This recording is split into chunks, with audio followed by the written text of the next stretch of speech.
Ils sont très clairs.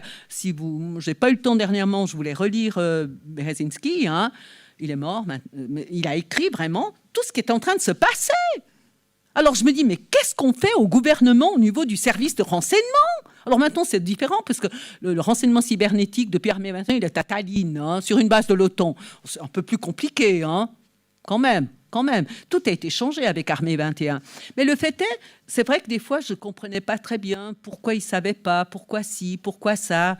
Bon, peut-être qu'il y avait un désintérêt pour l'armée, hein, vraiment pour la défense nationale. Et ça vient, je veux pas accuser, c'est pas dans ce sens-là, mais ça vient peut-être du fait qu'on a eu un pays sans guerre depuis tellement longtemps qu'on pense que ce sera pour toujours comme ça. C'est pas comme ça, malheureusement. Et on a récolté énormément de signatures. Et puis, au total, clair, net, alors il y a toujours des signatures qui ne jouent pas, 74 000 signatures, pratiquement que des citoyens. Et j'ai jamais eu dans la rue, et Dieu sait si je tchatchais avec les gens, hein, pour leur expliquer les risques, les dangers, j'ai jamais eu quelqu'un qui m'a dit, comme ce conseiller national, moi l'armée, jamais. Et là, je me suis dit, entre ce qui se dit, ce qui s'écrit dans la presse et ce qu'il y a dans le cœur des gens par rapport au pays, c'est des choses très différentes les unes des autres, hein, vraiment. Et ça m'a fait très plaisir. Alors après, on a eu d'autres problèmes parce que on a continué les conférences, etc., tout ce temps-là. Hein. Et il y a eu d'autres problèmes parce que tout compte fait, il y a eu ce que moi, je ne savais pas, je ne m'y attendais pas. Nous, on avait créé des groupes aussi avec des officiers. C'est les officiers qui ont créé un groupe dans le canton de Vaud qui m'ont demandé de venir expliquer, etc. Et après, il y a eu à Genève avec le parti. Moi, je côtoyais certains partis. Mais je n'ai jamais fait partie, mais je côtoyais. Et les libéraux ont fait vraiment plusieurs... j'ai été invitée à participer. C'était vraiment l'analyse. Il y a eu plusieurs séances dans la journée par rapport à Armée 21. Hein. Je veux dire, il y a eu quand même des gens qui ont pris conscience. Le Genevois, quand il est patriote, il l'est 100%. Hein.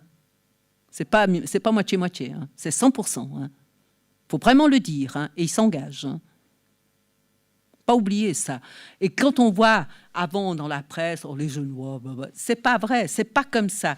Et c'est là où je me suis dit, alors attention aux journaux, alors de plus en plus attention, hein, parce que c'est rarement la vérité exacte, hein, c'est très rare. Hein. Maintenant, c'est un autre problème. Tout le monde dit la même chose, c'est la doxa, c'est comme ça, ça sert plus à rien. Voilà. Mais à partir de ce moment-là, avec toutes les conférences, tout ça. Il y a eu d'autres problèmes, je répète ce que je ne savais pas, les subversifs. Moi, ça ne m'est pas venu à l'idée. Non, vraiment, vous vous battez pour un pays, ça ne m'est pas... Et puis bon, il fallait courir hein, quand même, hein, avec tout le reste à côté. Mais ça ne m'est pas venu à l'idée que dans un groupe de citoyens, il pouvait y avoir des subversifs, c'est-à-dire quelqu'un qui fait vraiment semblant d'être avec vous, hein, et puis qui, pour quelque chose d'important, clac, ça ne m'est pas venu à l'esprit. Vraiment pas. Et je pense que d'un côté, c'est bien, parce qu'au moins, si je fais les choses, c'est franc, c'est clair, c'est net. Hein. Eh bien, 3 subversifs.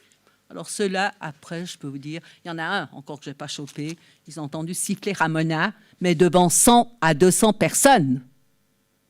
Pas seuls en tête-à-tête, hein, parce que ce sont des traîtres, il faut bien dire ce qui est. Mais je ne m'y attendais pas du tout. Vraiment, je ne m'y attendais pas. J'étais vraiment déçue. Et ils étaient 2, 3 ensemble. Hein, et j'étais appelée, je devais donner un dimanche matin, c'était Madame Baillif, la journaliste. J'avais été appelée par la télévision suisse romande pour donner justement une conférence par rapport à Armée 21, l'OTAN, vraiment la totale. Hein.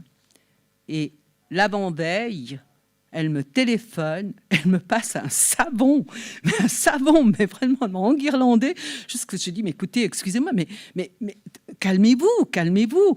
Et elle me dit, mais comment vous pouvez annuler le travail que je me suis donné pour dimanche matin? Je dis, mais madame, j'ai rien annulé du tout. C'est pas dans le style de la maison, d'abord. Et puis, je n'annule pas quelque chose d'aussi important. Et ça s'est fait. Elle m'a dit, le seul après-midi où je ne suis pas au bureau, eh bien, c'est quelqu'un qui s'est chargé de faire le travail et de mettre un remplaçant. D'accord ? Et là, j'ai dit, écoutez, on ne peut pas revenir en arrière. Ce n'est pas possible. Alors, s'il vous plaît, et elle l'a fait, hein, s'il vous plaît, posez vraiment, à plusieurs reprises, s'il le faut, des questions sur l'OTAN, jusqu'à ce que la personne qui ne connaissait strictement rien à l'OTAN. Mais il a été mis, et moi, voilà, j'ai été mise de côté, et Mme Bailly, évidemment, elle était folle de rage. Voilà, c'est comme ça.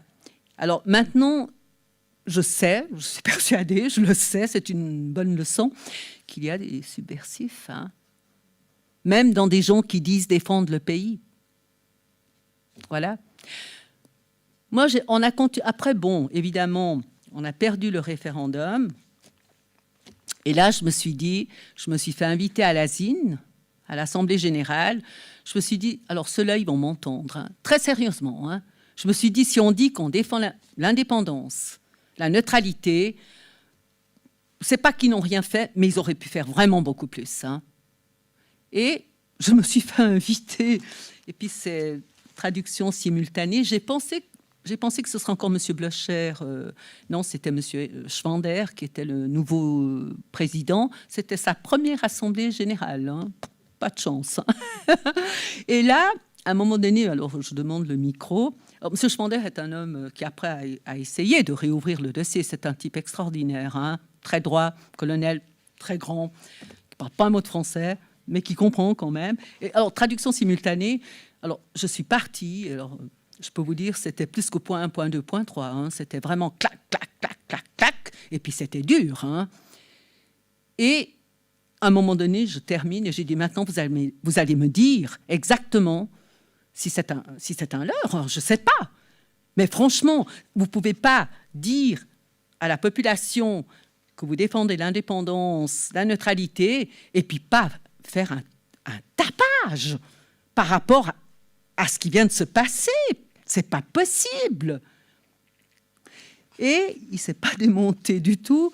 Et il m'a dit, écoutez, madame, en 2003, j'entrais au Parlement et je vous assure, je ne connais pas, un type extrêmement franc, il m'a dit, je ne connais pas le dossier, mais il y a une chose.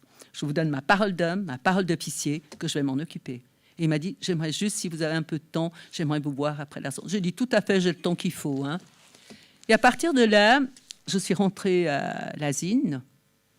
À l'ASIN, malgré ce qu'on pourrait croire, on était 3, 4 voire, sans couleur politique.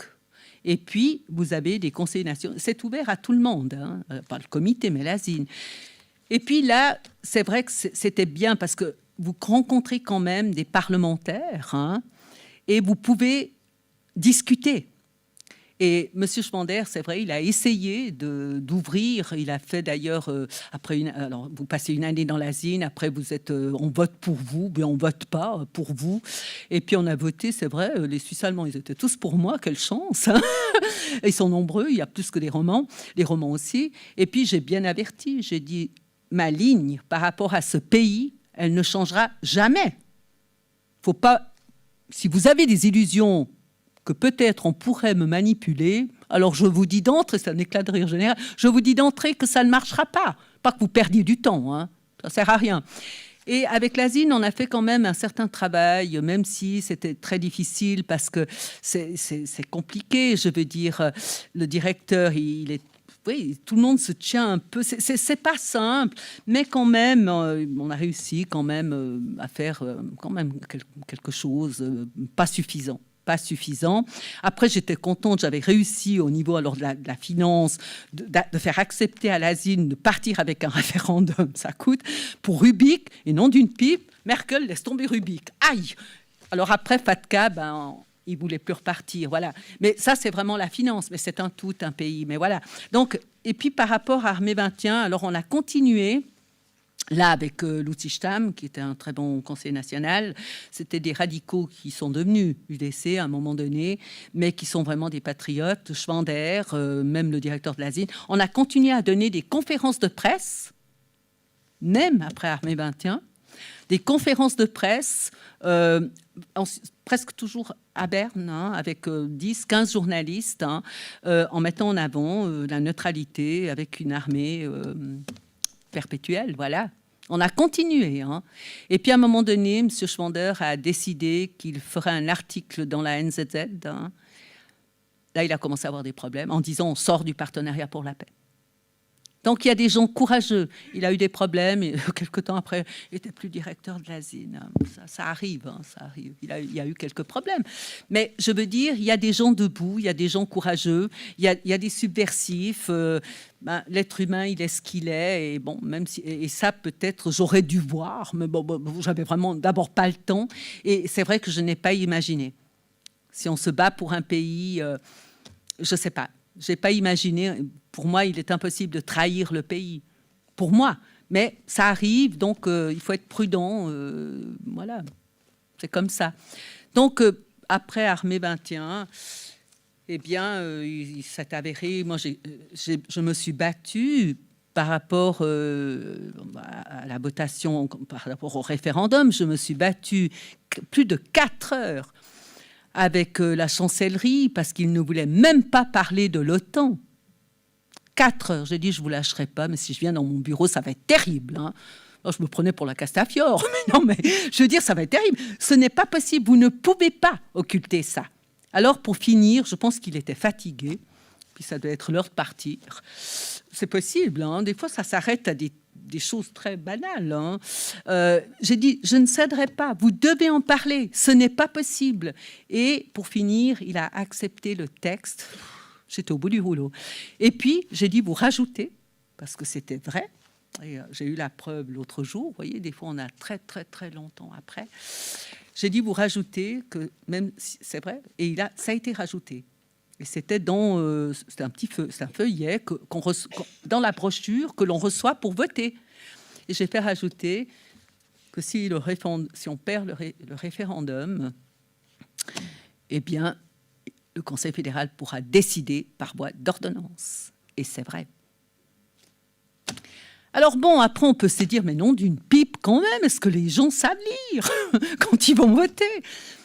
Oui, mais peut-être qu'ils lisent pas tout, ou peut-être surtout qu'ils ne se rendent pas compte. Moi, j'accuse personne.